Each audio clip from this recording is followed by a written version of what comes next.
balita namin may good news yata kayo tungkol dito sa renewable energy. Kwento nyo naman po sa amin. Oo.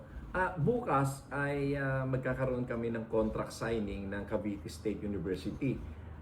They have 13 campuses all over Cavite, and yan ay magi-install kami ng yung aking partner dito na private sector ay magi-install ng solar power system sa lahat ng campuses nila. At ito ay walang gastos ang gobyerno. You know, walang gastos ang gobyerno. Alam nyo ba kung magkano ang mga solar power system? Di ba yan nga yung bilyong-bilyong prangkisa ni Leviste, di ba? Tapos ito, libre lang, di ba? Paano niya nagawa yun? Hindi yan vice president, ha? Walang budget yung nila o papa nila. Meron konti lang. Pero yung pinambili pa nila sa mga sopa-sopa nila dun, pera pa ni ni Secretary Lariga dun. Tuloy natin, ha. Wala rin gastos ang eskwelahan. Grabe. Ang pamamaraan dito ay ito tinatawag namin na public-private partnership, na kung saan ay Dahil nga, i-turn on ko lang yung extreme feature nito. Kasi medyo nag-loading eh. Yan. Ewan ko kung mag-iingay. Rinig pa rin ba? Rinig ba? Hindi naman. Alright. itong mga schools ay makikinabang dito dahil ang kanilang Ano ba yung naglo-loading? Naglo-loading, no? Ang bagal ng internet eh. Ayan. babayarang kuryente dito ay napakababa na. Malaki ang kabawasan. So yung kanilang magiging savings dito ay magagamit nila doon sa kanilang primary function, which is education. And kikita pa sila dito dahil yung excess electricity nila ay ibabato, ibibenta sa grid. So babayaran pa sila. No? And yung kanilang carbon credits ay kahati din sila. Kung ang halimbawa ay babayaran sila ng carbon credits dito. Dahil nga Nagets nyo guys, di ba? Ang nangyari, yung mga eskwelahan, pati nga ospital eh, guys. Di ba kailangan ng kuryente ng mga ospital. Isipin nyo guys pag nawalan ng kuryente ang ospital, kawawa ang mga pasyente. Ito naman, dahil makakalibre ng kuryente ang mga eskwelahan, di ba? Pwede na sila mag-aircon, di ba? Tapos magkano ang mga installation na ganito? 100 million inaabot. Di ba? Isipin mo na lang kung si Sara Duterte ang gumawa ng ganyang proyekto, walang ginagastos ang gobyerno, tapos ganyan yung impact, di ba? Eh di ang bango-bango ng pangalan niya ngayon. Kasi walang ganyan si Sara. Hindi nagagamitan ng utak yung mga ganyan. Ang alam ni Sara mga yung tanim-tanim ng puno. Kasi ang inuuna ni Sara, kung saan siya makakakurakot, no? Yung budget na gagastusin doon, 'di ba? Kukurakutin niya katulad ng pagtatanim ng puno. Sabihin na lang niya 100 pesos per isang puno, 'di ba? Tapos sabihin niya, 1,000,000 ang tinanim namin na puno. Sino nakakaalam nun? Sino ba ang mag-audit ng mga puno? Sino ang di ba? Ako, pupusta ko yung yung itlog ko, papaputol ko. 1,000,000 na puno ang dineklara niya. Ako, pupusta ko. Walang ganong kadaming tinanim yan. Siguro pwede pa mga 1,000,000 puno. Pero 1,000,000? Grabe, no? Ganyan ang mga proyekto ni Sara, yung mga hindi mo mabibilang, no? Kaya nga yung confidential fund ganyan kasi ang diskarte niya. Pero kapag yung mga nakikita, 'di ba? Hindi niya gagawin 'yan.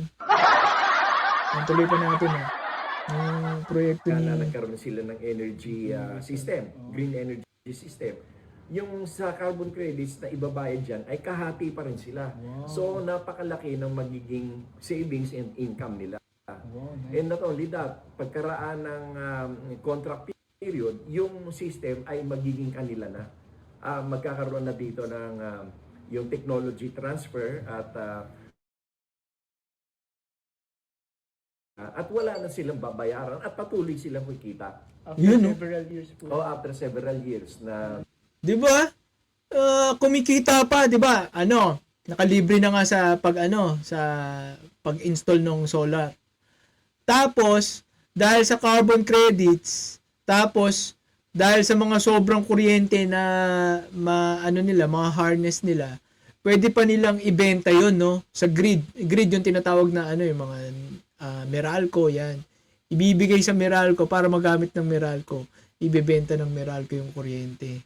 'Di ba? So kumikita, 'di ba? Grabe, no? Grabe. Sipin mo kung si Sara Duterte ang gumawa niyan, wala. 'Di ba? Bentang-benta na ngayon yan sa mga DDS. Oh, ang talino ni Sara, ganyan. Pero si Secretary Larry Gadon ang gumawa niyan.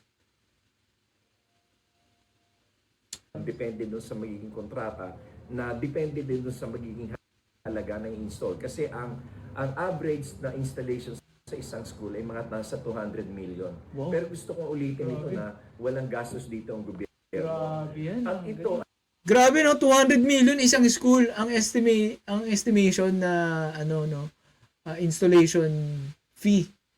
Pero libre dahil kay Larry Gadon. 'Di ba? Grabe, no? Grabe, isipin mo kung yung mga politikong naggumawa ng ganyang project, no? Bentang-benta na ngayon sila. Tayo, nung una, nagpapauto tayo kay Levisto, solar ganito, yung pala, nagbayad ng 10 billion mahigit ang gobyerno para sa prangkisa. Grabe, no?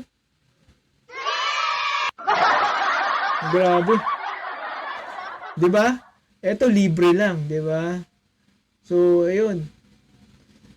So, kaya yan po ay mga patunay na tayo ay fastest growing economy, although GDP growth slows, misses 2025 target, tayo pa rin po ay but Philippines still one of the fastest growing Asian economies. Yes!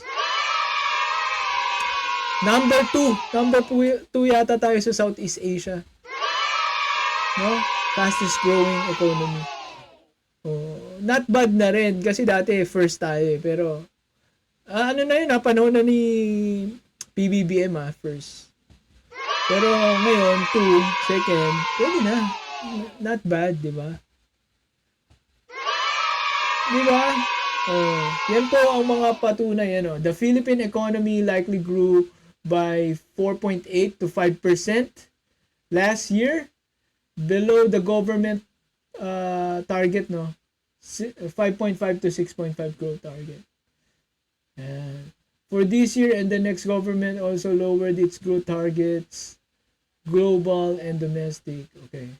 While the country is likely to miss the percent growth target of for 2025, the Philippines remains the one of the fastest growing economy in Asia. Yun, di ba? Ako dyan, buhay na saksi ako dyan, guys. Kung ako walang mabibigyan ng position sa gobyerno, ang dami kong ways para dumami ang trabaho sa Pilipinas. Kasi kitang-kita ako gaano kadami ang trabaho, no? Siguro dapat kinder pa lang may alam na mga tao sa paggamit ng computer, di ba? Kasi yun po talaga kailangan nyo medyo may alam kayo sa computer kasi halos lahat ng trabaho, no? Lalo na yung mga nagpapasahod ng okay, di ba? Kasi ang mga kliyente mo doon ibang bansa, 'di ba? Australian. Kahit nga yung magaling ka lang sa Espanyol, ganyan, Mandarin sa Chinese, Nimongo. Maraming pasahod, no? Tapos marunong ka gumamit ng computer. Dahil mong mapagpipilian na trabaho. Grabe. Yun lang, hindi na take for, hindi na take advantage ng kasi yung curriculum natin obsolete na no? Yung mga estudyante, yung mga inaaral nila, hindi na nararapat. Ilang, ano lang yun, no? Computer literacy, communication, di ba? Ano pa ba? Siguro attitude, di ba? Kailangan na linangin. Yan lang. Aralin sa school. Imposible. Imposible hindi ka magkaroon ng trabaho. Kasi pag nag-ano ka, yung first time mo magtatrabaho sa mga BPO industry, ITO industry, tuturuan ka naman eh. Bibigyan ka ng mga 1 to 2 months para aralin lahat, di ba? O 1 to 2 months, di ba? Kaya mo nang mag-perform ng trabaho. So, what more kung inaaral yan sa school ng 1 taon, 2 taon, di ba? Pagka-graduate mo pa lang ng high school, baka mag-ano ka na dyan, mag-apply ka na kagad. Yeah? So, yun, fastest growing economy pa rin po tayo despite na-miss natin yung mga target, no? One of the fastest growing economy pa rin po tayo dito sa Asia. Yun. So, napakaganda, no? Napakagandang balita po yan, no? Okay, dumako naman po tayo dun sa, main topic na ba natin? Isang topic pa lang yun. Si Gado, nasingit natin si Secretary.